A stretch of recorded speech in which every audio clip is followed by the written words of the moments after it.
This is a true story about serving Christ among America's long lost and forgotten. I'm Grandpa Rick. You know, I found out, couldn't believe it, that I had made it, but I had no idea what I was getting myself into. This was the Reservation, one of the few called to be tested by the most foreign of environments, located in all its glory smack dab within the borders of the continental United States. Some of my most honored and respected ancestors were actually members of the Shoshone tribe. So this missionary call was especially important to me. I spent many days of my 2 years building hogans, birthing babies, and burying people. There's no experience quite like spending all night out under an ominous full moon with pick and shovel in hand, scraping out a grave in the rocky hardpan of an old Navajo cemetery, all within the shadows of the mysterious Lukachukai Mountains, listening to the howl of coyotes slipping ever closer. This is the land of the Yenadgloshi, as some of you may know, skinwalkers or skin runners as we called them. An amazing place. It's surreal, if anything can possibly be. But I'll talk more about this maybe later. This is an amazing place. But for now, I want to cover the following by not bragging or boasting, but I want to vet my credentials with you. I've lived many years on several continents and speak multiple languages, including the language of the Navajo. More so, I've studied the histories of the world's peoples, wars and conquests, from the finest of geographers, political scientists, and historians. The history of humanity is fascinating. You know, it's intriguing, but it can be oh so ugly. The story of mankind is a story of displacement, of murder, starvation, slavery. What seems eternal abuse on every continent, in every land. It's ubiquitous. But it is also the story of cooperation and even at times compassion. It's the story of how the birth of a most amazing baby in a Roman backwater called Judea 2,000 years ago literally changed our world. In truth, never forget, America's past sins are universal in the world. What's unique are America's virtues, which are not. To state that America was built upon violence and upon oppression of minorities and natives, as many claim today, is dangerously simplistic, and it's woefully misleading. Worse, for some in America today, it's part of a plan to gain political power. In many cases, both my Anglo and Shoshone progenitors worked together. They cooperated in order to survive a most hostile great American West. Many intermarried, and they struggled to raise their children and scratch out a living. Life was hard, and it was often short. And in my family's case, it was short, way too short many times. This is a photo of my mother. She's a little girl on the right with her sister and their Shoshone great-grandmother, Polly. In truth, European Americans could not have survived their move west without learning from the Indians, and in many cases cooperating as friends, allies, and lovers. While there was exploitation, conflict, even murder, there was also teaming up, even occasionally mutual compassion, even tenderness. It was shown on both sides, in fact. I know this from personal experience, from family journals and accounts of the opening of the West. I've experienced it while living with the Navajo and residing and working on the Southern Ute and also Zuni reservations. I've talked with countless racially intermarried couples and their children. I've seen the uniting of different racial communities in love and cooperation. People disagree. Doggone it, they often do. Sometimes they fight and sometimes even kill one another. That doesn't mean, however, that they were or are racist. The left today has woefully abused this moniker till it has become meaningless, essentially. In truth, it's the story of a human history where two or more cultures collide. In the real world, the cold, cruel world in which we live, people learn to cooperate, or they become extinct. In American Indian history, the Navajos and the Apaches came from both the same racial and linguistic stock. They immigrated from what would become Canada on their way, and they forced their way, in fact, onto Pueblo lands of the Southwest, attacking, killing, and enslaving Zunis, Hopis, and Utes with impunity. Ask any Hopi or Zuni or anyone from any Pueblo tribe how he or she feels about the Navajos. Quote, "I hate those animals," a Ute woman once told me. She said, "They raped my daughter." That's the real world. On the res, I witnessed such personal tragedies, even atrocities, over and over again. It was really sad to hear these stories and to see them unfold personally, day to day. The Navajos and what would become the Apaches were strong, vital, Athabascan-speaking peoples with racial ties across the Bering Sea into Siberia. They were warlike hunter-gatherers and tough as nails, and they offered no quarter. They raided the Utes and Paiutes in what would become southern Utah and southern Colorado, taking slaves and concubines, in effect sex slaves. The Utes and Paiutes raided them as well. Like nearly all peoples in every land on God's good earth, they trafficked in human beings. As well, a Shoshone splinter group that became the Comanches rolled through the western plains from what would become Wyoming southeast into what would become Texas. They displaced several weaker tribes there, in fact, even wiping them out in some cases. The Tonkawa tribe and also the Lipan Apaches were plagued by these ferocious Comanche raids, capturing and trading in slaves, destroying many weaker bands. And all this happened long before the whites set foot on this land. You know, I could cite a dozen other examples from American Indian history. In truth, such historical tragedies, they occurred over and over on literally every other inhabited continent on Earth throughout the sordid history of mankind. Human beings exploit other human beings. That's the sad reality. What's unusual and also rare in nations that abolish slavery and guarantee the rights of common folk, the weak, the unimportant, life, liberty, and the pursuit of happiness. In fact, you can count those nations that pushed back against human trafficking, exploitation, even genocide, literally on one hand.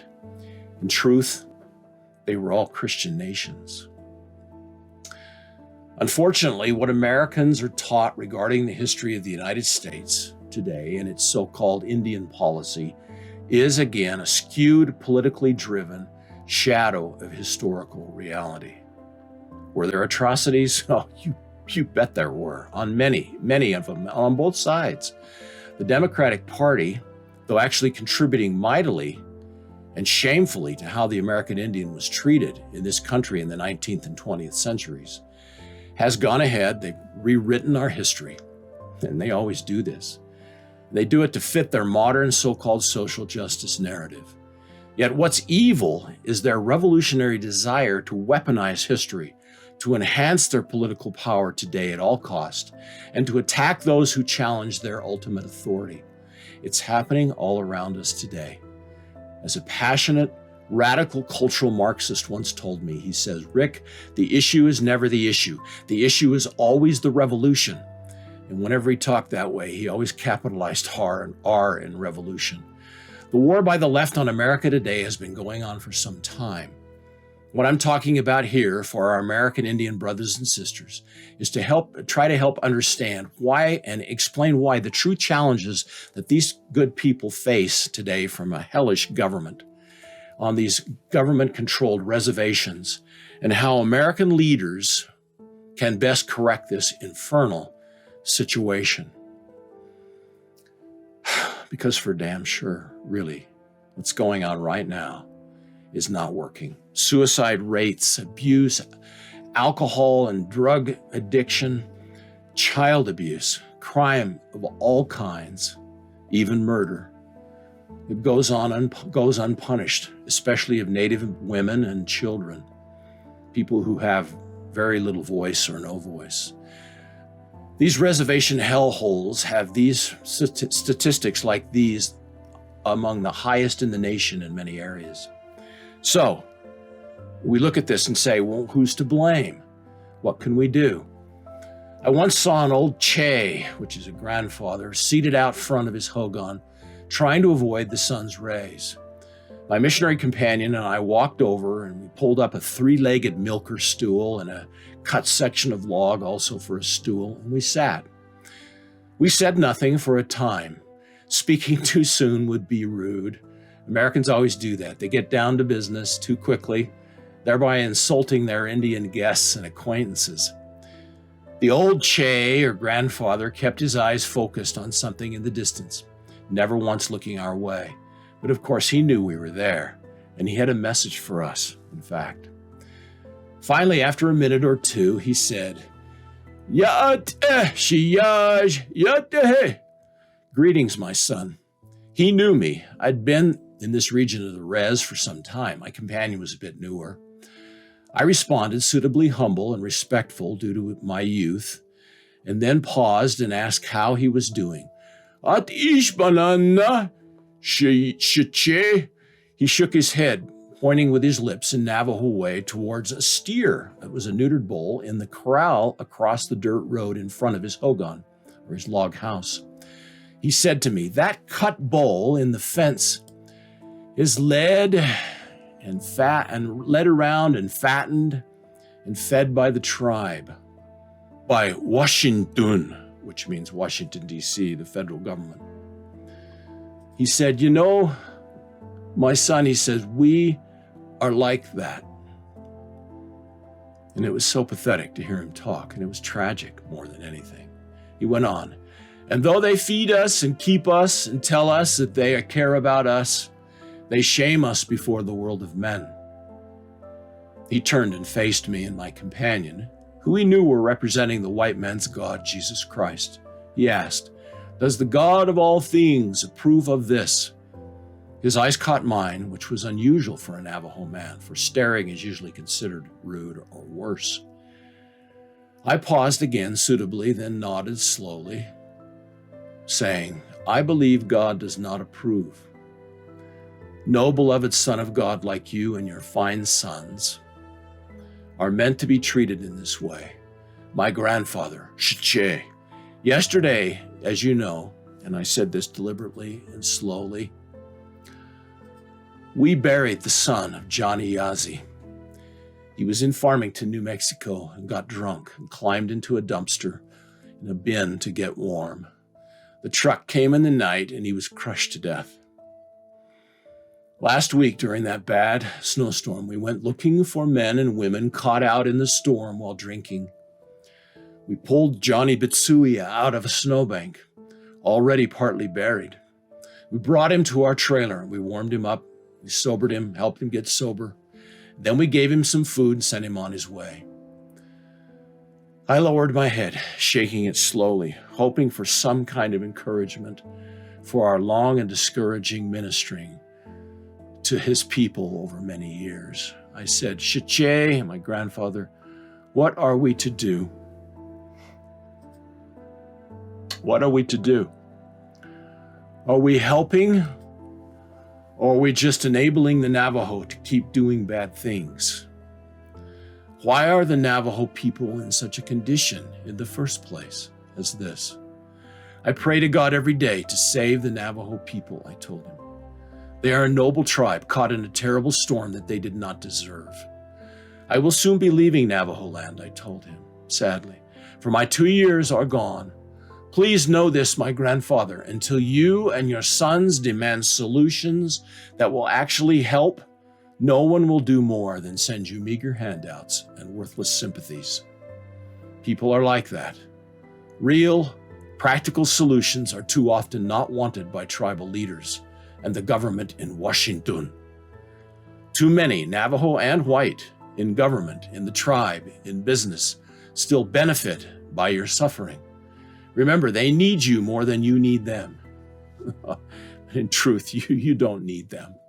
I remember leaving the old fella that day for the last time with tears in my eyes. He sat expressionless, as was his way. But as we walked by the corral and looked one final time at that forlorn steer, understanding swept over me. And I realized, if you treat people like cattle, don't be surprised one day if you find yourself trampled and gored. For human beings were never meant by God to be shackled and corralled on land that is not their own, but owned by bureaucrats and fed like cattle in a pen. The res destroys human hope and incentive. It makes the American Indian a homeless, neutered dependent. In truth, that's how you destroy progressively, by littles, a once proud, independent people. People need to be free and self-sufficient. In truth, America's historical treatment of these wonderful indigenous peoples pales by comparison to how our politicians and bureaucrats are using them every day. They become wards of the great nanny state of socialist America. They've been purposely denied life, liberty, and property, the heart and soul of a free, prosperous, happy people. And the social and moral disaster they've been dealt with says it all. America was built upon the concept of individual freedom and opportunity. Such freedom requires personal discipline, hard work, honesty, morality, and self-respect. Today, nothing could be further from these unique ideals than what we see perpetuated on most of America's Indian reservations. It tears at my heart to see my friends and relatives suffer as they do, and to see these politicians, these bureaucrats benefiting by their suffering and endemic failure. Only a fool or someone truly evil continues to reward failure.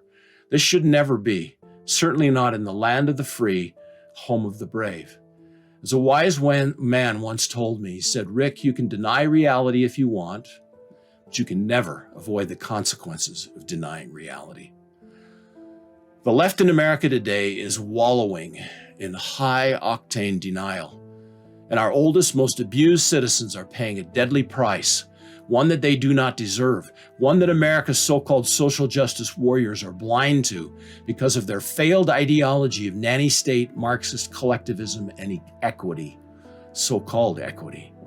Men were never meant by God to be dependent upon other men or upon government. Shame on you, my leftist friends, for your moral blindness and for exploiting the most downtrodden of Americans in life's hellish reservation cesspools. Like the Democrat-controlled and managed tragedies going on in our crumbling, crime-ridden inner cities, my leftist friends, I'm sorry, you own this. No, we can do better. The equal sharing of misery is not an option. Let's press our leaders to make the necessary corrections, abolish the Bureau of Indian Affairs, return reservation lands to the states, deed the land to the people who live on it. Make them owners. Give them a stake. Help them manage and protect what they have. Life, liberty, and property. These are God-given concepts. Life, liberty, and property. That's all they need. Of course, in our support, our loving support and encouragement. Then sit back and watch the miracle unfold. Thank you. I'm Grandpa Rick.